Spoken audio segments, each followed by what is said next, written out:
جواز کے غصے کی نشانی تھی۔ کاشان جو فری کی حرکت پر حیران تھا، وری کے بولانے پر چونک سہ گیا۔ ہاں کیا بات کرنی ہے؟ ابھی اس کا جملہ پورا بھی نہیں ہوا تھا کہ فری نے آگے بڑھ کر وری کو اپنی جانب متوجہ کیا۔ کیسی ہو وری؟ حیرت ہے، تم نے آج مجھے سلام نہیں کیا، اس دن کی باتیں ابھی تک نہیں بھولی کیا؟ اس میں حیرت کی کیا بات ہے؟ فریحہ اظہر تمہیں اس لیے سلام کرتی تھی کیونکہ میرے دل میں اس وقت تمہارے لیے کچھ نہیں ہوتا تھا اور مجھے اچھا لگتا تھا ہر کسی کو دا دینا، لیکن اس دن ایک بات میں نے سوچ لی تھی کہ تم میری دا کے قابل ہی نہیں ہو، اور وہ دن کیسے بھول سکتی ہوں؟ آخر اس دن تو تم نے اپنی بےغیرتی دکھائی تھی، اور آج بھی کیسے ڈھٹائی سے آ گئی ہو؟ چچ کچھ لوگ بڑے ہی بے شرم ہوتے ہیں۔ کیا خیال ہے تمہارا اس بارے میں فریحہ اظہر؟ تمہارا تو کافی ایکسپیرینس ہے۔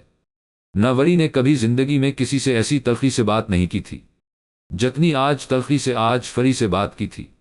فری نے آج پہلی بار اس پر طنز نہیں کیا تھا، وہ شروع سے ایسی تھی، مگر آج وری نے پہلی بار اس کے تلخی کا جواب تلخی سے دے کر کیا تھا۔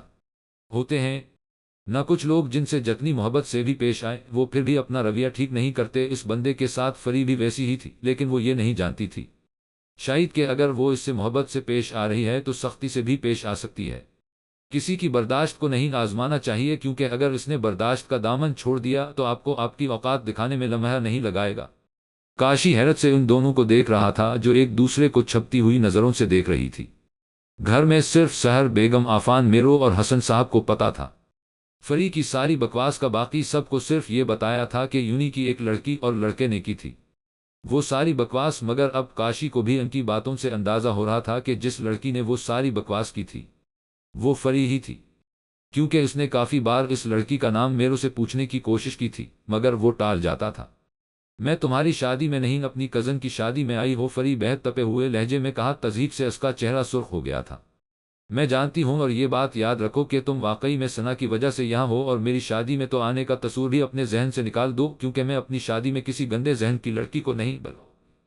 اوکے پلیز کھانا کھا کر جانا، کیونکہ اتنی بے عزتی کے بعد بھی شرم تو آئی نہان ہوگی تمہیں۔ وری اپنی بات مکمل کر کے جانے لگی تھی جب فری نے اس کا ہاتھ پکڑ کر اس کو سامنے کر کے اپنے سیدھے ہاتھ کی شہادت کی انگلی دکھا کر کہا، تمہاری اتنی اوقات نہیں ہے کہ مجھے کہیں سے نکال سکو یا میری انسلٹ کر۔ وری نے اس کا جملہ مکمل ہونے سے پہلے اس کی انگلی پکڑ کر نیچے کی ڈیر فری، یہ انگلی ان 1999 کی لڑکیوں کو دکھانا جو بہت تمیز اور لحاظ والی تھی، ہر قسم کے لوگوں کا احترام کرنے والی تھی، مگر میں آج کی دور کی ہو اینٹ کا جواب ڈبل اینٹ سے دینے والی سمجھ میں، اس لیے میرے سامنے اب کوئی بکواس کرتے ہوئے کم از کم ایک بار ضرور سوچنا، ورنہ اس بار تمہاری جگہ کسی اور کو میں تمہیں ہی پیٹو گی۔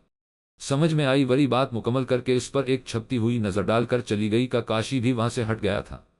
ان دونوں کو آپس میں زبانی کلامی کرتے دیکھ کر باقی کا سارا فنکشن اس کا موڈ خراب ہی رہا تھا، لیکن جب رخصتی کا وقت ہوا تو کاشی نے آہستہ سے اس کے کان کے قریب جھک کر اس سے کہا، کچھ لوگ ہوتے ہیں نہ اچھے بھلے موڈ کا بیڑا غرق کرنے والے، پھر وہ ہمارے سگے رشتہ دار بھی ہو سکتے ہیں اور باہر والے بھی، مگر ہمیں چاہیے کہ ہم ہر کسی کی بات کو سر پر سوار نہ کریں۔ ایسے لوگ آپ کو ہر جگہ ملیں گے جس کے لیے آپ کو اپنے اندر برداشت پیدا کرنی پڑے گی، کچھ تحمل سے کام لینا ہوگا، کچھ درگزر کرنا ہوگا، لیکن اگر آپ نے ان سب کو اپنے سر پر سوار کر لیا تو زندگی مشکل ہو جائے گی۔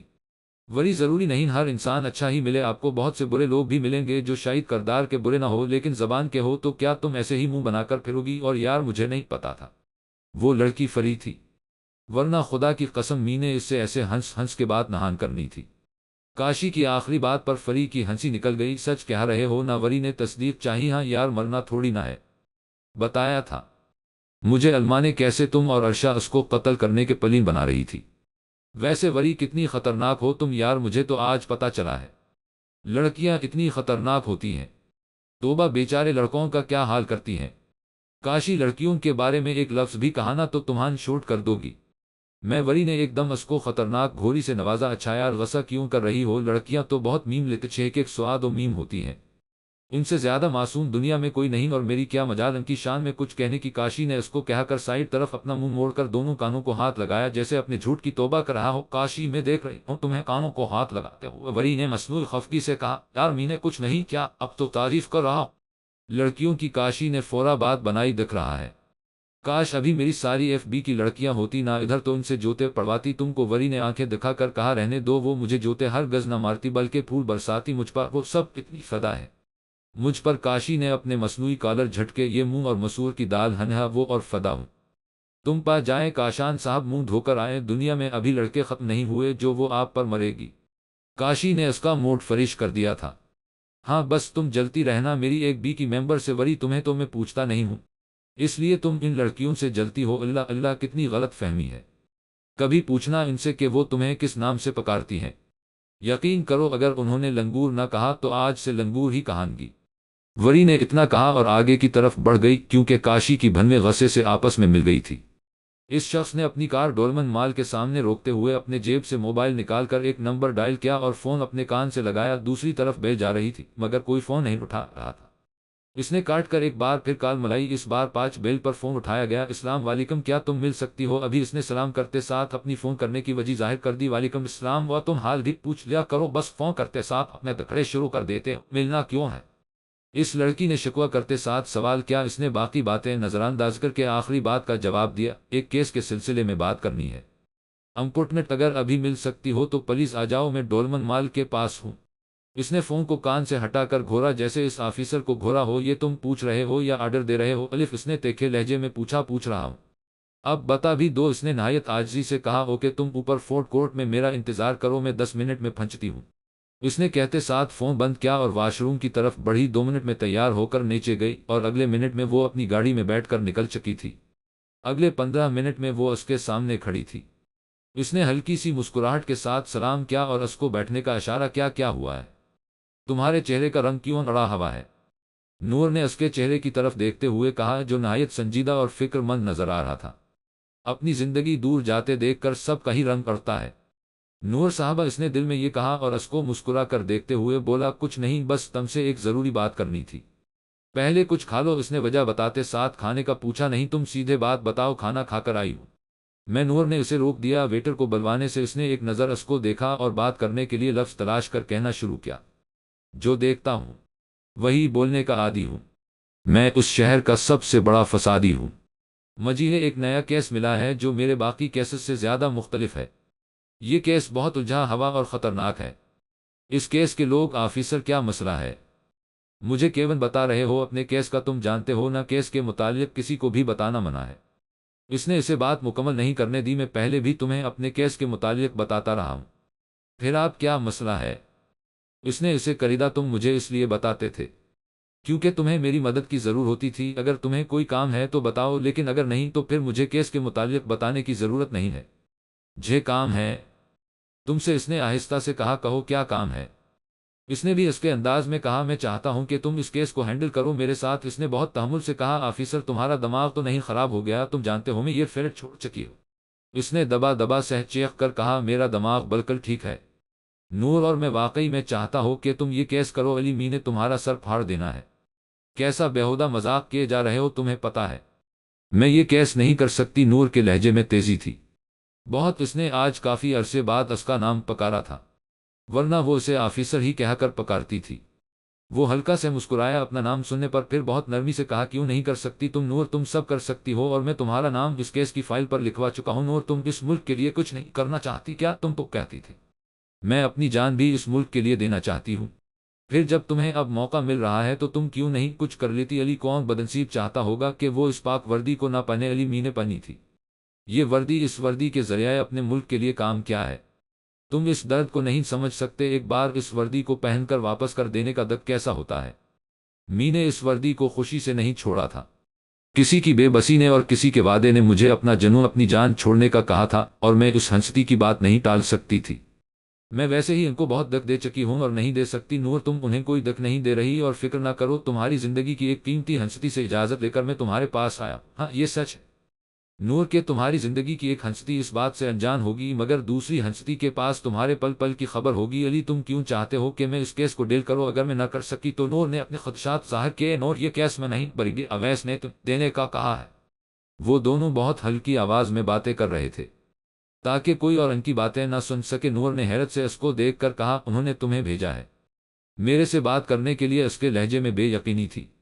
ہاں سر نے بھیجا ہے، اور انہوں نے کہا تھا جب مجھے یقین ہو جائے کہ تم نیم رضامند ہو تو میں تمہیں بتا دو کہ مجھے سر نے بھیجا ہے۔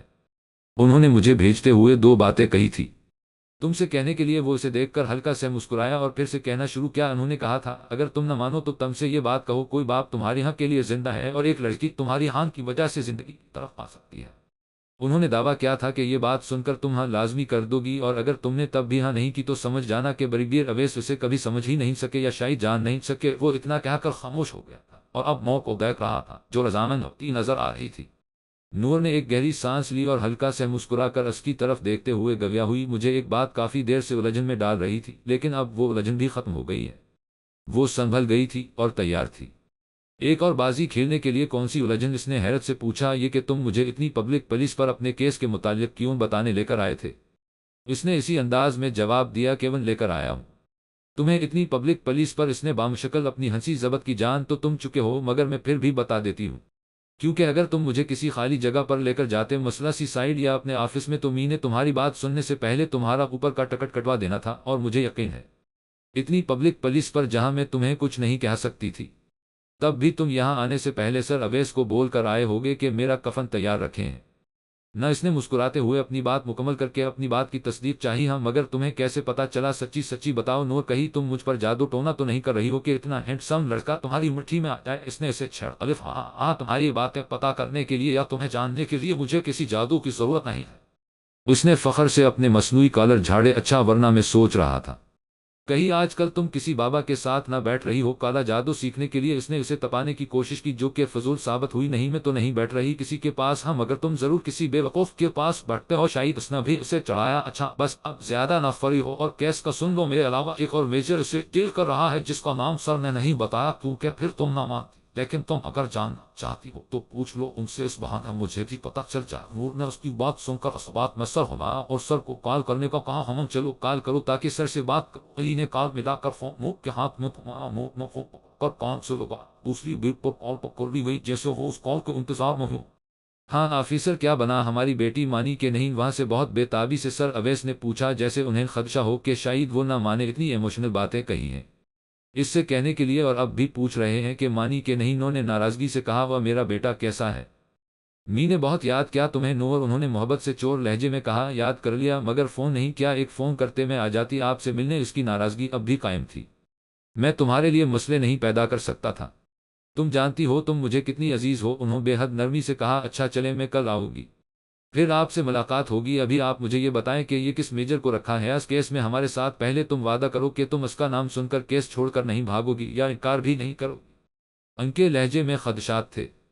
آپ کو پتا ہے میں ایک بار ہاں کر کے پیچھے ہٹنے والوں میں سے نہیں ہوں، آپ نام بتائیں، میں نہیں چھوڑ کر جانے والی۔ اب آپ کو اس نے یقین دلایا میجر احمد کو ہائر کیا ہے؟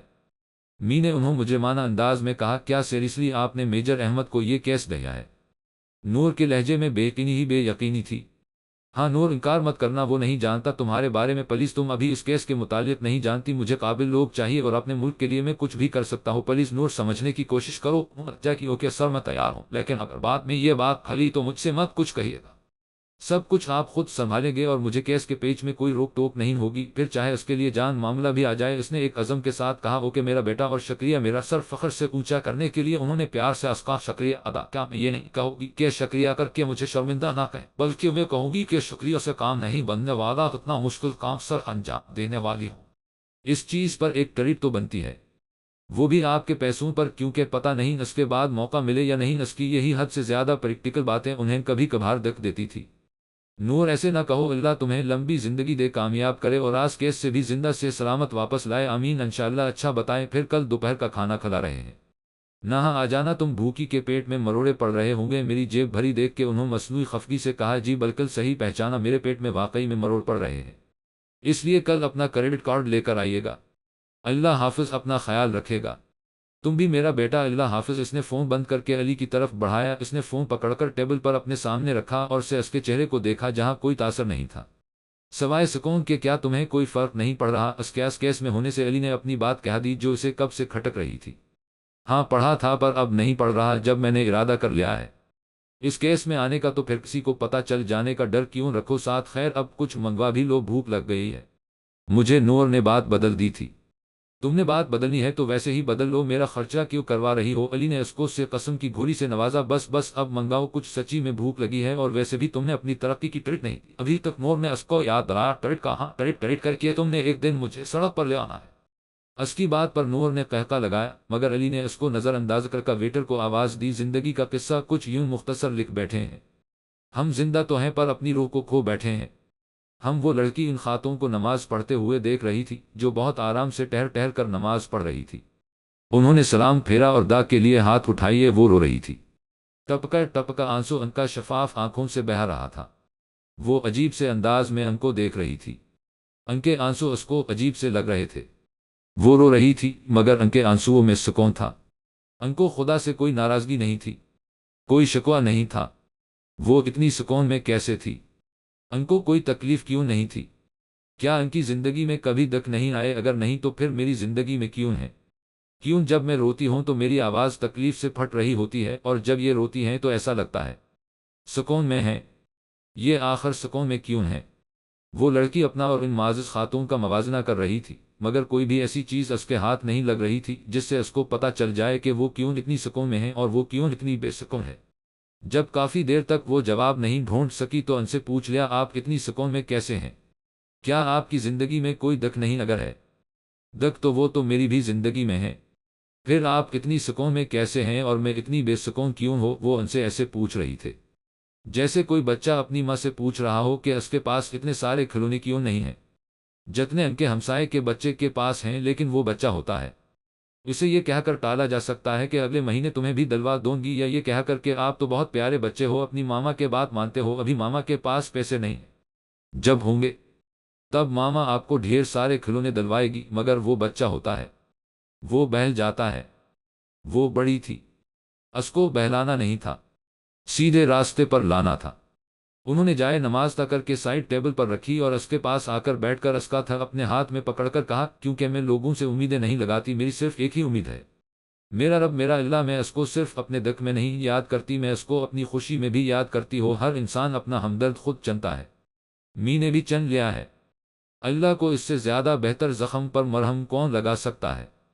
وہ دکھ دیتا ہے تاکہ ہم اسے نہ بھولیں اور پھر خوشی دیتا ہے تاکہ ہم اس کو اپنی خوشی میں یاد رکھیں۔ مگر تم جانتی ہو تم بے سکون کیوں ہو؟ اس خاتون نے نرمی سے پوچھا۔ آج 12 دن بعد وہ ایک دوسرے سے اس طرح بات کر رہی تھی، ورنہ وہ لڑکی کوئی بات نہیں کرتی تھی، بس خاموش رہتی تھی یا کبھی رونے لگ جاتی تھی۔ اس کے رونے میں واقعی میں اتنا درد ہوتا تھا کہ وہ ایک ہنستے مسکراتے بندے کو رونے پر مجبور کر دے۔ ان کے پوچھنے پر اس نے نفی میں سر ہلا کر اپنے لا علم ہونے کا اظہار کیا، کیونکہ تم اپنے دکھ میں اللہ کو بھول چکی ہو، تم اس کو یاد نہیں کرتی، تم اپنا درد سب کو سناتی ہو سوائے اللہ کے۔ جاؤ ایک دفعہ اللہ کے سامنے رو کر دیکھو، تمہیں سکون مل جائے گا، اگر نہ ملا تو اس کا قرآن پڑھ کر دیکھنا، تمہارے دل کی شفا اس میں لازمی ملے گی۔ لیکن جب اللہ کے سامنے رو تو شکوہ مت کرنا، صبر مانگنا، حوصلہ مانگنا۔ اللہ کو شکوہ کرنے والے لوگ نہیں پسند، اگر تم شکوہ کی جگہ شکر کرو گی تو تم سکون تو ملے گا ہی، لیکن اللہ کی رضا بھی ہو جائے گا۔ اور کیا تم نہیں چاہتی اللہ تم سے راضی ہو؟ جو دکھ تمہارا ہے اس سے زیادہ بڑا دکھ کسی اور کے پاس ہوگا، لیکن کیا پتا وہ دکھوں کا ڈھیر نہ لگاتے ہو تمہیں۔ میں سکون میں اس لیے لگتی ہوں کیونکہ میں اللہ کے ساتھ خوش ہوں، میں لوگوں سے ہمدردی نہیں چاہتی، اللہ سے اس کا رحم چاہتی ہوں، اور جو لوگ اللہ سے اس کا رحم مانگ لیتے پھر اللہ بھی انہیں بے سکون نہیں رہنے دیتا۔ وہ لڑکی کسی سحر کی طرح کی باتوں میں آ رہی تھی، اس کا دل چاہ رہا تھا ابھی جا کر اللہ کے سامنے رونا شروع کر دے، بنا کچھ کہے بس روتی اور اللہ اسے سنبھال لے۔ وہ خاتون جیسے اس کی سوچ پڑ چکی تھی،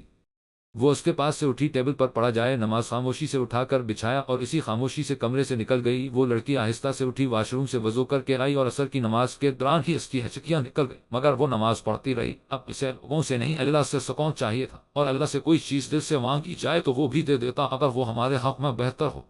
سوال زہر کا نہیں تھا، وہ تمہیں پی گیا۔ تکلیف لوگوں کو تب ہوئی جب میں جی گیا۔ اسلام وعلیکم سر۔ وعلیکم السلام بیٹا، تم تو بہت جلدی پہنچ گئی۔ سر اویس نے نور کے سر پر محبت سے ہاتھ رکھ کر کہا، یس سر، آپ کے گھر کے قریب تھے، اس وجہ سے آپ بتائیں کس سے ملوانا تھا آپ نے؟ نور نے اپنے بلوانے کی وجہ پوچھی۔ ہم آؤ تمہیں اس ہنستی سے ملواؤ جس کے لیے تمہیں یہاں بلوایا ہے۔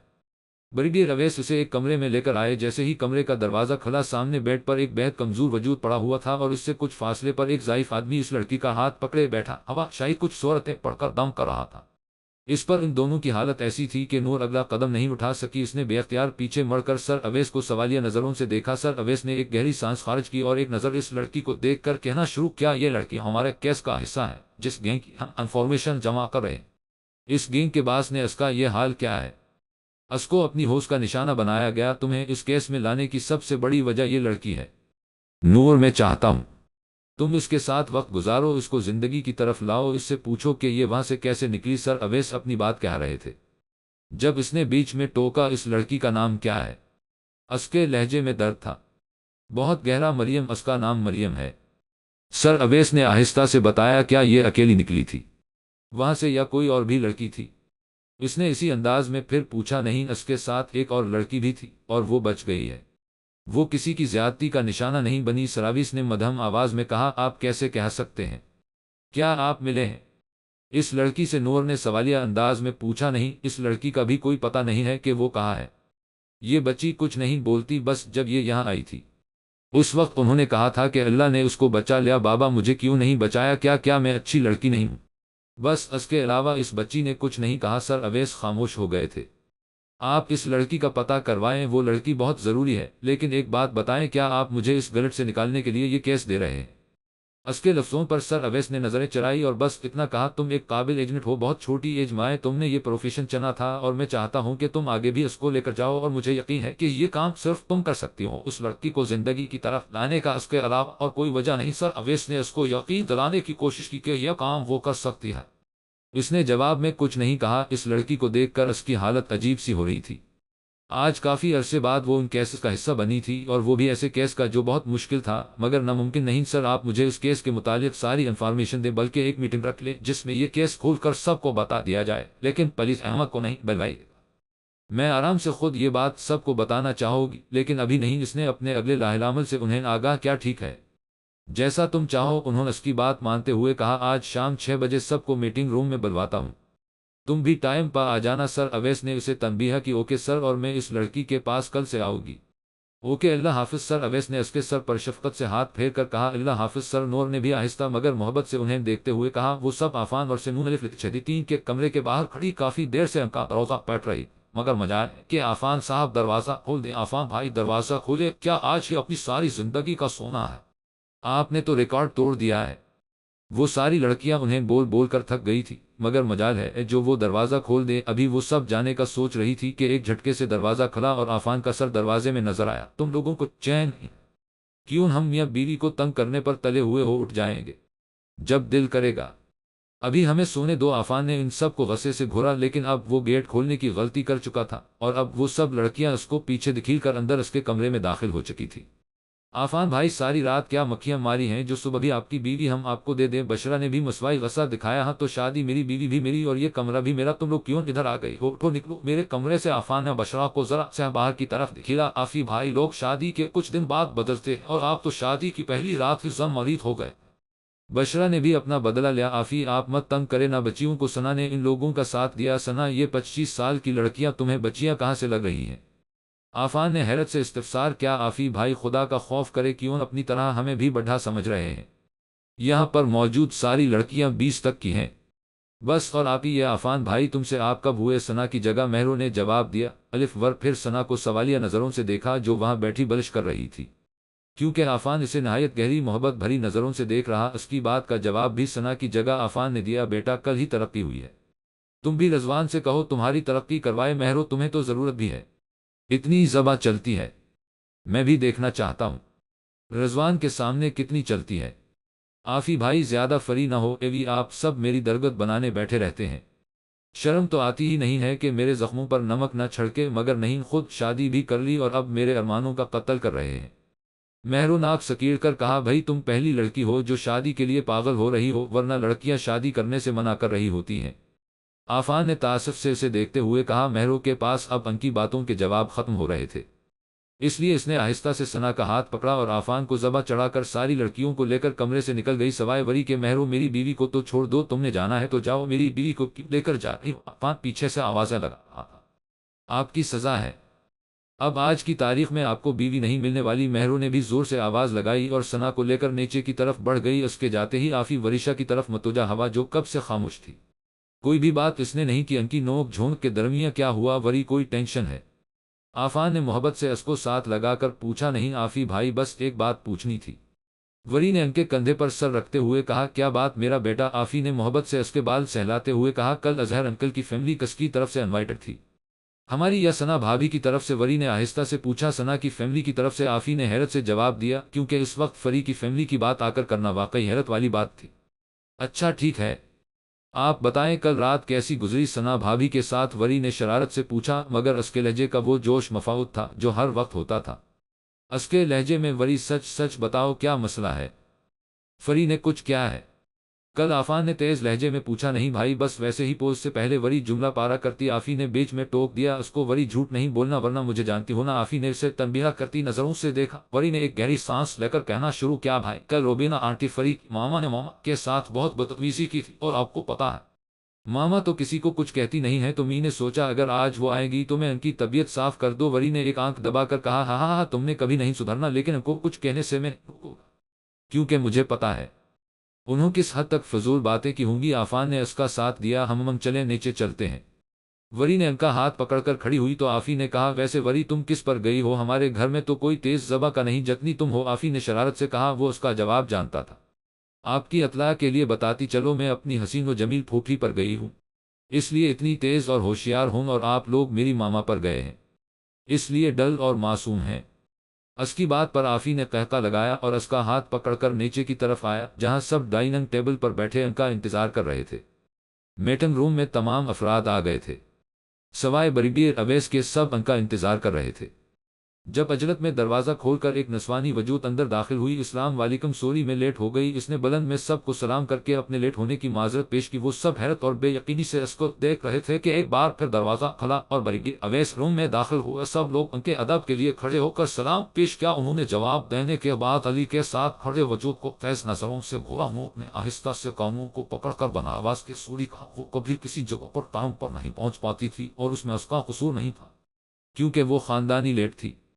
سر اویس نے ایک نظر نور کو دیکھ کر باقیوں کو دیکھا اور پھر سب کو بیٹھنے کا اشارہ کیا اور خود روسٹرم کی طرف بڑھ گئے۔ سر اویس روسٹرم پر کھڑے تھے، ان کے پیچھے بڑی سی اسکرین لگی ہوئی تھی جس پر الگ الگ لوگوں کی تصویریں چل رہی تھی۔ جب بریگیڈیئر اویس نے ایک پکچر روکی اور زوم کر کے سب کو دکھائی، میٹنگ روم میں بے تھا خاموشی تھی کہ سوئی بھی گرتی تو آواز آتی، یہ باقر خان ہے، دہشت گردوں کا سب سے بڑا ہے، اس کا حکم چلتا ہے گلگت کے آڈے پر، یہ وہاں کا بادشاہ کہلاتا ہے، اور اب اس بادشاہ پر آپ لوگوں نے ہاتھ ڈالنا ہے۔ یہ کراچی سے منگوائی ہوئی لڑکیوں کو آگے بیچنے کا کام کرواتا ہے، زیادہ تر کو اس نے اپنے پاس رکھا ہے، اور جن میں زیادہ تر لڑکیاں کالج کی لڑکیاں ہیں۔ اس کے علاوہ ان کا ٹارگٹ بچے بھی ہیں۔ یہ بچوں کو مذہب کے نام پر غلط تعلیم دے کر ان کو دہشت گرد بنا دینے کے ساتھ ساتھ کچھ بچے جو ان کے خیال میں دہشت گرد بننے کے قابل نہیں ہیں، ان پر تشدد کر کے ان کے ہاتھ پاؤں کاٹ کر ان کو بھیک مانگنے کے لیے بٹھا دیتے ہیں۔ لیکن اصل میں وہ بچے وہاں سے گزرنے والی ہر لڑکی اور بچے پر نظر رکھتے ہیں کہ کون کس ٹائم پر جاتا ہے، لیکن ان لڑکیوں پر جو خوبصورت اور اکیلی جاتی۔ یہ ایک بچے کی تصویر ہے، انہوں نے سلائڈ آگے کی اور ایک نہایت گورے بچے کی تصویر دکھائی جو شکل سے پٹھان لگ رہا تھا۔ ایک اس بچے کا نام اسفند یار ہے، یہ اس تصویر میں تمہیں جتنا پیارا نظر آ رہا ہے اب یہ ایسا نہیں رہا۔ یہ بچہ 3 سال کا تھا جب اس کو دہشت گردوں نے اغوا کیا تھا۔ اس بچے نے ان کی بات نہیں مانی، یہ نہایت تیز بچہ ہے، حافظ قرآن ہے۔ اس بچے نے قرآن کا ترجمہ پڑھا ہوا تھا، اس لیے ان کی دی گئی غلط تعلیم پر وہ کہتا تھا کہ آپ غلط بتا رہے ہیں، یہ تو قرآن میں ہے ہی نہیں۔ اس بچے کی اس مداخلت پر انہوں نے اس کے بائیں ہاتھ کی 2 انگلیاں کاٹ دی تھی، اور پھر کچھ عرصے تک بھی جب یہ نہیں چل سکا تو انہوں نے اس بچے کو بھیک مانگنے کے لیے بٹھا دیا تھا۔ باقی کی بات میں چاہوں گا وہ بچہ خود آپ لوگوں کو بتائے۔ سر اویس ان سب سے کہتے ہوئے ایک آفیسر کو اشارہ کیا۔ وہ آفیسر اشارہ ملتے ہی باہر کی طرف بڑھا، اور جب واپس آیا تو اس کے ساتھ 14 سال کے ایک بالکل دبلا پتلا ڈھانچے جیسا بچہ تھا۔ اس بچے نے اندر آتے ہی سر اویس کے پیچھے جا کر کھڑا ہو گیا، جیسے وہ سب ابھی ان پر تشدد کرنا شروع کر دیں گے۔ یہ ان کا پہلا ایسا بچہ تھا جو ان کے ایسے تشدد پر بھی بھاگنے کا سوچے بیٹھا تھا۔ اسفن نے 1 مہینے بعد جہاں ان بچوں کو بھیک مانگنے کے لیے بٹھایا جاتا تھا، وہاں ان دہشت گردوں کا ایک لڑکا پہرا دیتا تھا۔ آپ وہاں سے کیسے بھاگے تھے؟ بیٹا ڈرو نہیں، یہ سب آپ کو کچھ نہیں کہے گے۔ اس بچے نے ایک نظر سب کو دیکھا اور پھر سر اویس کے ساتھ روسٹرم پر چڑھ کر کہنا شروع کیا، ہم وہاں بیٹھا بھیک مانگ رہا تھا، جب وہاں سے پولیس کا گاڑی گزرا ہم نے بنا ادھر ادھر دیکھے بھاگنا شروع کیا۔ وہ لڑکا ہم سے بہت دور کھڑا تھا، اس لیے ہم کو نہیں دیکھ سکا۔ بھاگتے ہوئے ہم ایک گاڑی کے ساتھ ٹکرایا تھا، اس کے بعد ہم کو نہیں یاد کیا ہوا، مگر جب ہمارا آنکھ کھلا تب ہم ایک شریف آدمی کے گھر پر تھا، وہاں وہ اور اویس بھائی سے ہم ملا اور ہم نے ان کو سب بات بتایا وہاں کا، اور اب ہم یہاں ہیں۔ وہ بچہ خاموش ہوا تو سر اویس نے اس کو باہر لے جانے کا کہا۔ یہ بچہ 1 ماہ سے ہمارے پاس ہے، شروع میں یہ بہت زیادہ ڈرا ہوا تھا، روتا رہتا تھا لیکن اب کافی حد تک ٹھیک۔ وہاں ان بچوں کو ذرا ذرا سی غلطی پر مارا جاتا ہے، جلایا جاتا ہے۔ وہ بیرحم لوگ ہمارا مستقبل برباد کر رہے ہیں۔ اس دن یہ بچہ میرے دوست ڈاکٹر جمال کی گاڑی کے آگے آ گیا تھا لیکن ان کے بروقت بریک لگانے سے بچ گیا، زیادہ زخمی نہیں ہوا۔ اس کے باوجود اسفن کی حالت ایسی تھی کہ اس کو دیکھ کر کوئی بھی کہہ سکتا تھا کہ اس بچے کو کوئی پریشانی ہے۔ جمال صاحب اسفن کو ہسپتال سے اپنے گھر لے کر گئے اور مجھے بھی بلوایا، اور جب اس بچے نے اپنے بارے میں اور وہاں کے اور بچوں کے بارے میں ہمیں بتایا تو ہمارے رونگٹے کھڑے ہو گئے۔ اس بچے کی ہچکیاں اور سسکیاں ہمارا دل چیر رہی تھی۔ آرہا ہم اس بچے کو پولیس کے حوالے کر سکتے تھے، یہ کیس عدالتوں میں چلوا سکتے تھے، لیکن یہاں بات صرف ایک بچے کی نہیں، ہزاروں بچوں کی ہے۔ یہ بچہ ان کی تنظیم کے بارے میں کافی کچھ جانتا تھا اور یہ ہمارے کیس کے لیے بہت فائدہ مند تھا۔ سر اویس خاموش ہو گئے تھے۔ جب ایک ہاتھ بلند ہوا، سر اویس نے ہاتھ اٹھانے والی کو دیکھا اور آنکھ کے اشارے سے اپنی بات پوچھنے کا کہا۔ اس بچے کے والدین کہاں ہیں اور اس لڑکے کو کیوں نہیں پکڑا گیا؟ اس نے عجیب الجھے ہوئے انداز میں پوچھا۔ سوال اچھا ہے نور، مگر اس وقت جمال کو اس بچے کی فکر تھی۔ وہ بچہ ڈرا ہوا تھا، کانپ رہا تھا۔ اگر ہم اس لڑکے کو پکڑنے کی کوشش کرتے تو مسئلہ ہو سکتا تھا، اور اس بات کا بدلہ وہ بزدل لوگ ان معصوم بچوں سے لیتے جو ان کی قید میں ہیں۔ اس لیے پہلے اس بچے کو سیف کرنا تھا، اور اس بچے کے والدین اور وہ بچہ ہمارے پاس ہے۔ ہم 6 مہینوں سے اس کیس پر کام کر رہے ہیں۔ کراچی کا آرڈروں کے بارے میں کافی کچھ ہمیں پتہ چل گیا ہے، مگر بہت سے آرڈروں پر صرف ان کی میٹنگ ہوتی ہے۔ ابھی تک ہم نے اس کیس کو چھپایا ہوا تھا، لیکن اب ہم کھل کر اس پر کام کر سکتے ہیں۔ اینی کوسچن ٹیم، سر اویس نے بلند آواز میں کہا۔ نو سر، سب نے یک آواز میں جواب دیا۔ اوکے، کل تک آپ لوگوں کے پاس آپ کا کام پہنچ جائے گا۔ یہاں 2 ٹیموں کے طور پر کام ہوگا، ایک ٹیم آپ کی ہے اور ایک میجر احمد کی۔ آپ لوگوں کے پاس 20 دن ہیں۔ 10 دن میں انفارمیشن جمع کریں اور اگلے 10 دن کے اندر اندر کراچی میں ان کے مقامات پر ریڈ کرنی ہے، اور اس کے بعد ہمارا قیام گلگت میں دہشت گردوں کے مین اڈے پر ہوگا۔ ان لوگوں نے بہت ہمارے لوگوں کو کچل دیا ہے، اب وہ انہیں ہاتھ نہیں لگا سکے گے۔ پشاور میں آرمی پبلک اسکول میں ہونے والے واقعے نے پاکستان کو پھر ایک بار ساتھ کھڑا کر دیا تھا۔ ہم ہر سال ان کے لیے گانے گاتے ہیں، ان کو سلام پیش کرتے ہیں، لیکن کیا یہ کرنے سے ان ماؤں کے کلجوں کو سکون آتا ہوگا؟ کیا اس والد کے دل کی تڑپ ختم ہو گئی ہوگی جس نے اپنی جوانی اپنے بچوں کے لیے کام کرنے میں گزار دی؟ جس ماں نے 9 ماہ اس بچے کی تکلیف برداشت کی، کیا اب وہ ان کو بے رحمی سے مرتے دیکھ کر کیسے برداشت کرتی ہوگی؟ وہ خون کے آنسو روتی ہوگی، لیکن اب ہمارا وعدہ ہے، ہم جان کی بازی لگا دیں گے، مگر اب ان ماؤں کی گود نہیں اجڑنے دیں گے، اپنے ملک کا مستقبل برباد نہیں ہونے دیں گے۔ ان لوگوں نے صرف ان ماؤں کو نہیں بلکہ قوم کے مستقبل کو برباد کرنے کی کوشش کی ہے، اور اب ہم ان ماؤں کا اور اپنی قوم کے پھولوں کا بدلہ لیں گے۔ Are you ready guys? Sir Awais ان سب میں ایک جذبہ، ایک جوش اور ایک جنون ڈال رہے تھے۔ یس سر، سب نے ایک بار پھر بلند آواز میں ان کی تائید کی۔ پاکستان! سر اویس نے پاکستان کا نعرہ لگایا۔ زندہ آباد! سب نے زندہ آباد کہا۔ میٹنگ اس آور دل سوچتا ہے تو سوچتا ہی رہ جاتا، یہ جو اپنے ہوتے ہیں اپنے کیوں نہیں ہوتے؟ میرو اور وری لوگ حال میں موجود لوگوں کو ریسیو کر رہے تھے۔ شادی والے دن وہ مہمان تھے اور اب میزبان۔ اب وہ ایک جگہ سکون سے نہیں بیٹھ سکتے تھے، بلکہ اب سب سے پوچھنا تھا کہ سب کیسے ہیں، جگہ ملی، کسی چیز کی ضرورت تو نہیں؟ اور اس چیز سے سب سے زیادہ میرو بیزار تھا۔ وہ اور وری ابھی ایک گیسٹ سے مل کر آئے تھے، ان دونوں کو سکون سے کھڑا بھی نہیں ہونے دیتے کہ پھر سے آواز آ جاتی ہے کہ ادھر آؤ بیٹا، ان آنٹی سے ملو، ان انکل سے ملو۔ اور اب میرو بیزار تھا کہ انہوں نے کیا کرنا ہے ان سے مل کر۔ میرو، آج مجھے بڑی خاص فیلنگز آ رہی ہیں، وری نے رازداری میں کہا۔ اچھا، مسئلہ کیسی؟ میرو نے سوالیہ انداز میں پوچھا۔ دیکھو نا کیسے مجھے بار بار بلوایا جا رہا ہے، وری نے جوش سے بتایا۔ اچھا، اس میں کیا خاص بات ہے؟ میرو نے ناک چڑھا کر کہا۔ رہنے دو میرو، پتا ہے تم لوگوں سے نہیں، کسی کے ابھی تک نہ آنے سے چڑھے ہوئے ہو، وری نے آنکھیں گھما کر کہا۔ میرو نے اسے گھورا اور چبتے ہوئے لہجے میں کہا، پھر بھی بے شرموں کی طرح کھڑی ہو، فون کرو اس کو اور پوچھو کدھر ہے وہ، اب تو کھانا بھی لگنے والا ہے۔ میرو کے بے شرم بولنے پر وری نے اسے کھا جانے والی نظروں سے دیکھا۔ تم نے مجھے بے شرم کہا ہے؟ بے غیرت انسان! صبر کرو، یہ ولیمہ ختم ہونے دو، تایا ابو کو بتاؤ گی، پھر اپنی بہن کو بے شرم بول رہے ہو؟ وری نے اس کو دھمکایا۔ تم بھی تو مجھے بے غیرت بول رہی ہو، میرو نے بھی اس کے انداز میں کہا۔ ہاں تو تایا ابو نے کیا کہا تھا؟ اس دن بہنیں کچھ بھی کہیں ان کی بات کا برا نہ منایا کرو، وہ کل کو چلی جاتی ہیں اس گھر سے، لیکن بھائیوں کا کام ہے وہ کبھی اپنی بہن کو کچھ نہ کہیں، کیونکہ کل کو یہی بہنیں اپنے بھائیوں کے لیے کھڑی ہوتی ہیں لڑنے، لیکن اب تم نے مجھے بے شرم کہہ دیا ہے، اس لیے اب تم علما سے مل کر دکھاؤ ذرا بے غیرت آدمی، وری نے آنکھیں گھما کر کہا اور اس کو ذبح دکھا کر پیچھے مڑ کر تیز قدموں سے جانے لگی۔ جب میرو نے کہا، وری قسم سے تم نہ پیدا ہوئی ہوتی تو بڑا کون ہوتا؟ میرو نے غصہ میں کہا، امی بھی یہی کہتی ہے تمہارے بارے میں کہ کاش میری وری جیسی بیٹی ہوتی، لیکن ہائے افسوس کہ یہ نکمہ میرا بیٹا ہے۔ وری نے سحر بیگم کے انداز میں کہا اور آگے بڑھ گئی۔ اس سے پہلے ان میں ہاتھا پائی شروع ہوتی، لوگوں کا لحاظ کیے بغیر نمرہ بیگم کچھ خواتین کے ساتھ کھڑی باتیں کر رہی تھی۔ جب مسز اظہر وہاں آئی اور بڑی بے تکلفی سے نمرہ بیگم کو گلے لگایا، کیسی ہو نمرہ، کتنی مرجھائی ہوئی ہو، کیا کوئی ٹینشن ہے؟ تمہارا رنگ کیوں دن بہ دن پھیکا ہو رہا ہے؟ وہ اس انداز میں بول رہی تھی جیسے بہت فکر ہو ان کو نمرہ بیگم کی۔ میں ٹھیک ہوں بھابھی آپ، نمرہ بیگم نے کچھ بولنا چاہا مگر انہوں نے بیچ میں ٹوک دیا، کہاں سے ٹھیک ہو، رنگ خراب ہو رہا ہے، کوئی ٹینشن ہے؟ حسن نے تو خوش رکھا ہوا ہے۔ نہ روبینہ بیگم ایسی ہی تھی، اگلے کو بات نہیں کرنے دیتی تھی، اور نمرہ بیگم سے تو خاص قسم کی چیڑ تھی انہیں، جس کی وجہ ان کی بچپن کے منگیتر حسن صاحب تھے۔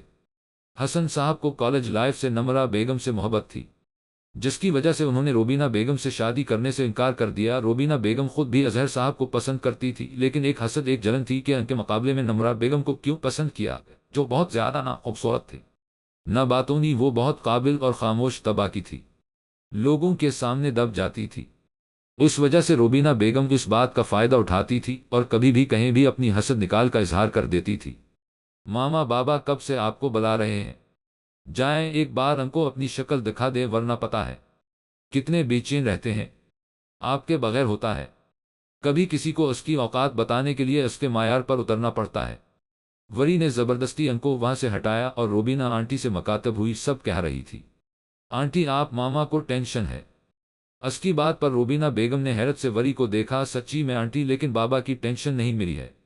اب ظاہر سی بات ہے، اب اگر کسی کی اتنی پیاری بیٹی ہوگی تو فکر تو بنتی ہے نہ، کیا خیال ہے آپ کا نرگس آنٹی؟ اس نے وہاں کھڑی ایک خاتون سے رائے مانگی۔ بلکہ ہمیں تو تم بیمار لگ رہی ہو روبینہ، کیا کوئی مسئلہ ہے تمہارے ساتھ؟ کہیں اظہر نے تو نہیں پریشان کیا ہوا؟ وہ سب خاتون جانتی تھی کہ وری کے سامنے تو روبینہ کی نہیں چلنے والی، اس لیے وہ سب بھی اپنی بھڑاس نکال رہی تھی۔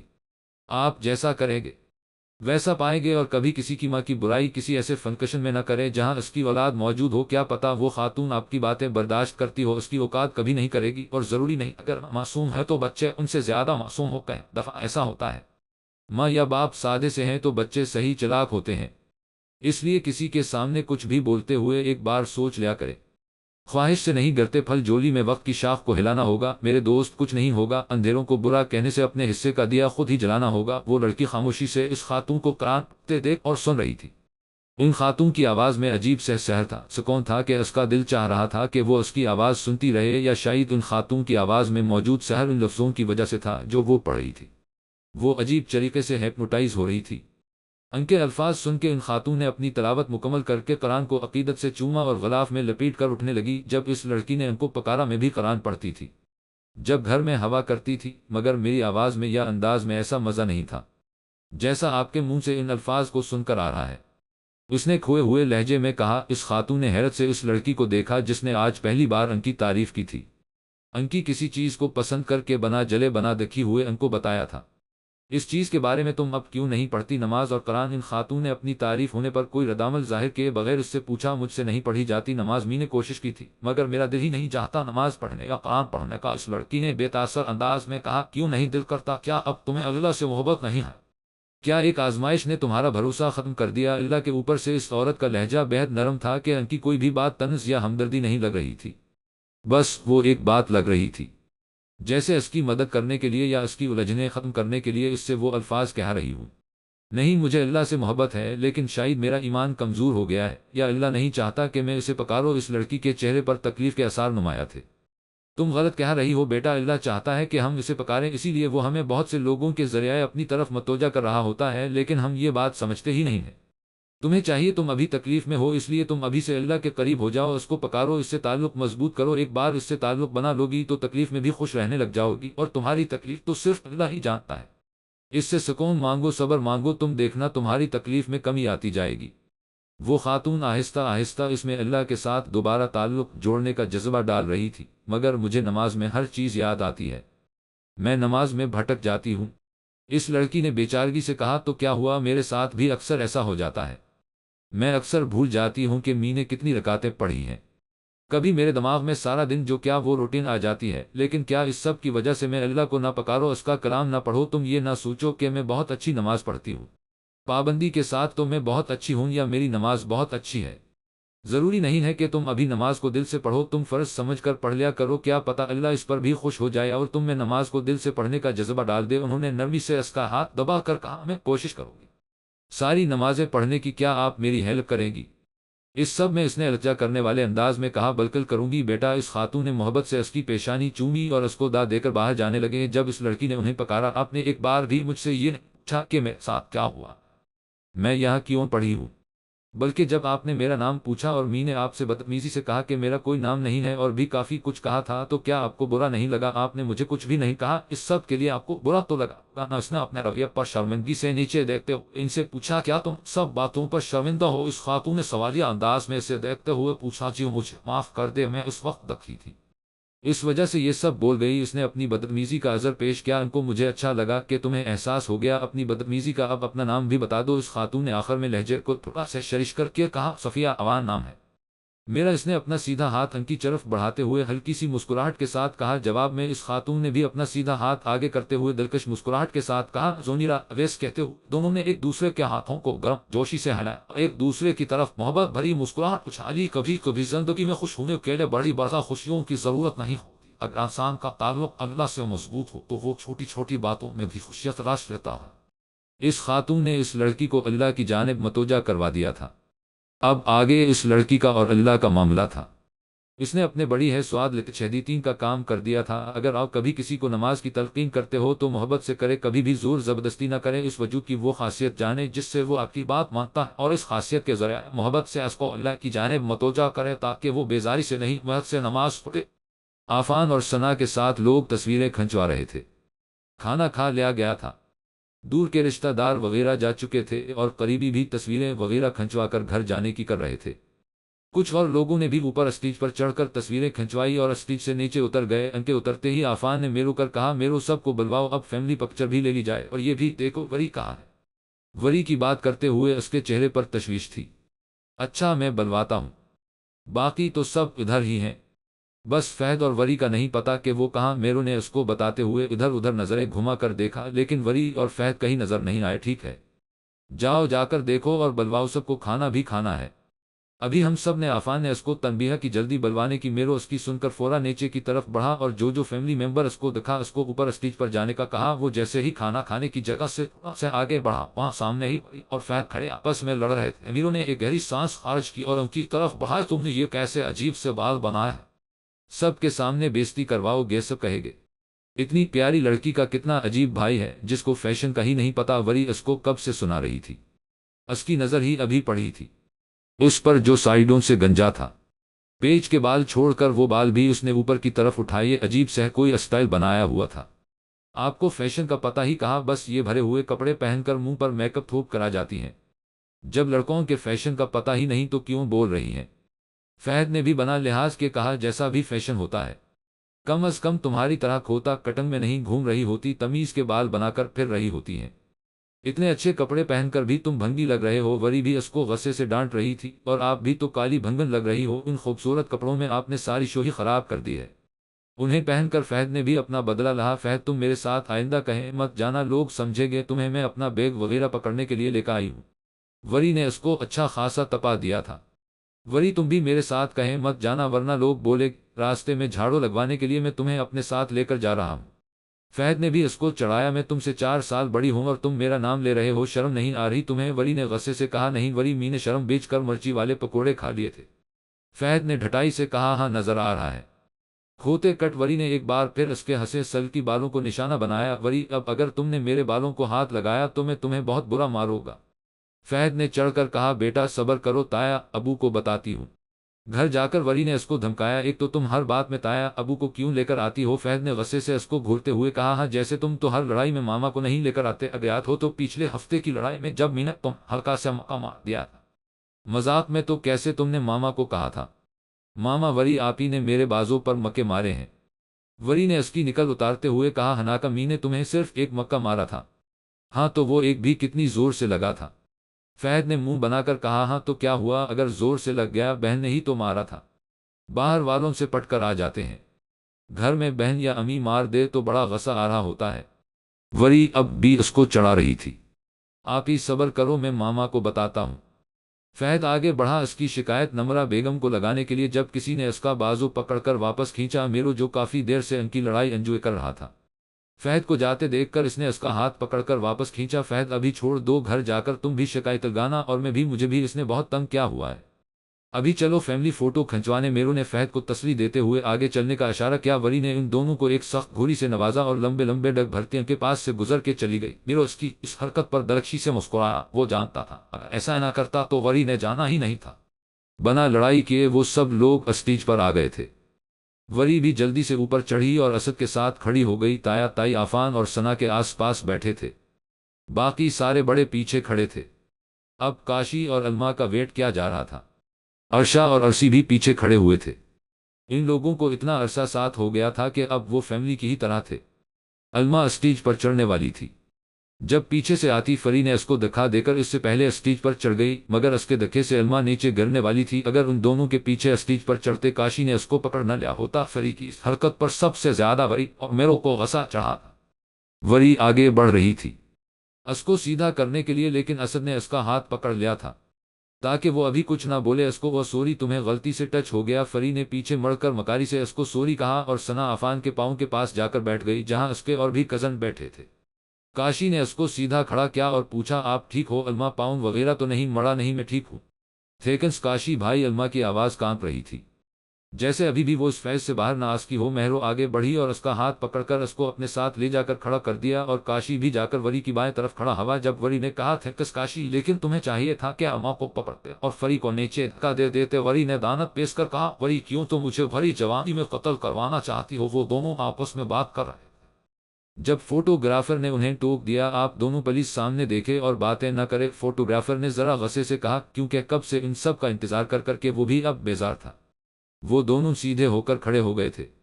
تصویریں کھنچوا کر جن جن مہمانوں نے کھانا کھا لیا تھا ان سب کو گھر بھجوا دیا گیا تھا۔ باقی سب کھانے کے لیے بیٹھ گئے تھے، بڑوں کو ایک ٹیبل پر اور دلہا دلہن کے ساتھ نوجوان پارٹی الگ ٹیبل پر بیٹھ گئی تھی۔ اس بار وری عفان کے ساتھ بھی اس کے برابر میں کاشی اور فہد تھے اور ثنا کے ساتھ علما بیٹھی اس سے بات کر رہی تھی۔ اس کے ساتھ میرو، ارشارسی اور باقی کے کزن بیٹھے تھے۔ آفی بھائی مجھے لے کر جائیں گے نا ہنی مون پر؟ وری نے مزاحیہ انداز میں کہا۔ وری کیا تم سچی میں ہم میاں بیوی کے ساتھ جانا چاہتی ہو؟ تم خود سوچو تم کیا کرو گی ہمارے ہنی مون پر؟ آفی نے اس کو سمجھانا چاہا، میں انجوائے کروں گی، بلکہ دیکھوں گی کہ آپ بھابھی سے رومانس کرتے کیسے لگتے ہیں۔ اس کی بات پر ثنا لال سرخ ہو گئی تھی، بلکہ آفی بھی جھینک گیا تھا۔ بیٹا اتنا ہی شوق ہے رومانس دیکھنے کا تو تمہاری نہ شادی کروا دی جائے؟ آفی نے اس کو تنگ کرنا چاہا۔ ہائے آفی بھائی کہاں ہوگا میرا شہزادہ؟ افف کب ملے گا مجھے؟ وری جان بوجھ کر ایسے بول رہی تھی کیونکہ ساتھ بیٹھے کاشی کے کان ادھر ہی لگے ہوئے تھے۔ اب تم بھی مہرو کی سوت میں بے شرم ہو گئی ہو؟ آفی نے اس کو چڑھایا، آپ بھی تو ایک دن میں بھابھی کی سوت میں شرم و حیا والے ہو گئے ہیں۔ وری آفی کو چھیڑ رہی تھی جب فری وہاں آئی اور علما سے مخاطب ہوئی، تم ادھر سے اٹھو، ادھر مجھے بیٹھنا ہے، ویسے بھی یہاں سب کزن موجود ہیں، تم یہاں بیٹھی کیا کر رہی ہو؟ فری نے نخوت سے علما کو دیکھتے ہوئے کہا۔ علما نے حیرت سے اس کو دیکھا، اس سے پہلے علما کچھ کہتی وری بول اٹھی، فری یہاں سب فرینڈز جمع ہوئے ہیں، اس لیے تم وہاں بیٹھ جاؤ کہ ان کا ہماری پرسنل گپ شپ ہو رہی ہے اور اس میں تمہارا کیا کام؟ وری نے بھی بنا لحاظ کے علما کی بات کا بدلہ لیا۔ ٹیبل پر بیٹھے سب لوگ ان دونوں کو حیرت سے دیکھ رہے تھے۔ وری کو پہلے ہی اس پر غصہ تھا اور اب علما کو اس طرح بولنے پر اور بھی آ گیا تھا۔ فری کا چہرہ انتہائی لال سرخ ہو گیا تھا۔ اپنی تزلیل پر وریشا تم حد سے بڑھ رہی ہو، مجھ پر تم اس لڑکی کو ترجیح دے رہی ہو؟ فری نے بھی چیخ کر کہا، نہیں تمہارا اور اس کا کوئی مقابلہ ہی نہیں ہے تو ترجیح کیسے دوں گی میں؟ میرے لیے جو مقام علما کا ہے وہاں تم کبھی ہو ہی نہیں سکتی، سو تم بات نہ بڑھاؤ اور اپنے کسی کزن کے پاس بیٹھ جاؤ، ویسے بھی کھانا ہی کھانا ہے۔ وری نے تحمل سے بات ختم کرنی چاہی لیکن فری کا ایسا کوئی ارادہ نہیں تھا۔ تمہیں تو میں دیکھ لوں گی، تم نے اس 2 کی لڑکی کے لیے میری انسلٹ کی ہے۔ وری نے بیچ میں ہی فری کی بات کاٹ دی، میں نے علما نی وجہ سے نہیں بلکہ تمہارے 2 کے گندے ذہن کی وجہ سے تمہاری انسلٹ کی ہے۔ وری نے ہر لفظ پر زور دے کر کہا۔ وری خاموش ہو جاؤ اور کھانا کھاؤ، آپ سب بھی کھانا کھائے اور تم فری میرے ساتھ چلو۔ عفان نے لڑائی بڑھتے دیکھ کر ان کو وری کو خاموش کروایا اور فری کو لے کر ان کی ٹیبل سے تھوڑا دور ہو گیا۔ وری نے سکون سے بریانی کی ٹرے اٹھائی، اپنی حساب کی بریانی ڈالی، اوپر رائتے اور سلاد ڈالا اور کھانے لگی۔ اس ٹیبل پر 3 لوگ تھے جو اتنے سکون سے کھانا کھا رہے تھے۔ وری، فہد اور میرو ایسے کھانا کھا رہے تھے جیسے یہاں کچھ ہوا ہی نہیں ہے، لیکن باقی کے لگی حیرت سے اسے دیکھ رہے تھے۔ جین کے چہرے پر کوئی شرمندگی نہیں تھی۔ کاشا نے تعصب سے ان تینوں کو دیکھا اور چکن کڑھائی کا باؤل اٹھا کر اپنی پلیٹ میں سالن ڈال کر کھانا شروع کیا۔ وری نے 1 سیکنڈ کے لیے پلیٹ سے نظر اٹھائی تو سب اس کو ہی گھور رہے تھے۔ وری نے ایک آبرو کو اٹھایا اور ذرا سخت لہجے میں کہا، کیا تم سب مجھے کھانے کے لیے بیٹھے ہو؟ کھانا نکالو اور کھاؤ، کیونکہ 20 منٹ بعد انہوں نے دکھے دے کر حال سے نکال دینا ہے۔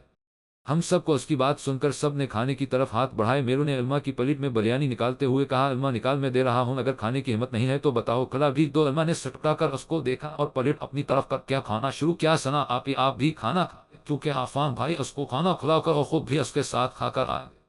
وری نے ان کے فق ہوئے چہرے کو دیکھ کر کہا، وری کیا تمہیں ذرا سی بھی شرمندگی نہیں ہے؟ ثنا نے ہلکی کیا میں پوچھا نہیں ہے، لیکن آپ بتائیں کیا ہونی چاہیے؟ وری نے بے تاثر لہجے میں جواب دے کر والیہ انداز میں پوچھا، ہاں ہونی چاہیے تھی۔ ثنا نے آہستہ سے کہا۔ وری نے حیرت سے اس کو دیکھا اور سین سے پہلے کچھ بولتی کہ ثنا نے اپنا جملہ مکمل، کیونکہ تم نے مجھے اپنے ولیمے کا کھانا اپنے شوہر کے ساتھ نہیں کھانے دیا۔ ثنا نے شریر لہجے میں کہا۔ وری نے ہلکا سا قہقہ لگا کر کہا، آپی بھائی نے آپ دن میں ہی آپ کو اپنا اور منہ پھٹ بنا دیا۔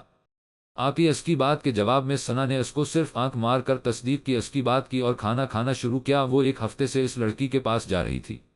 وہ اس سے کیس کے متعلق یا اس کے ساتھ ہوئے کسی بھی حادثے کے متعلق بات نہیں کرتی تھی، وہ صرف اس کا خیال رکھتی تھی، روز کی روٹین کی بات چیت کرتی تھی، اسے اس کمرے سے باہر نکالنے کی کوشش کرتی تھی۔ اس کے علاوہ وہ اس سے کچھ نہیں کہتی تھی۔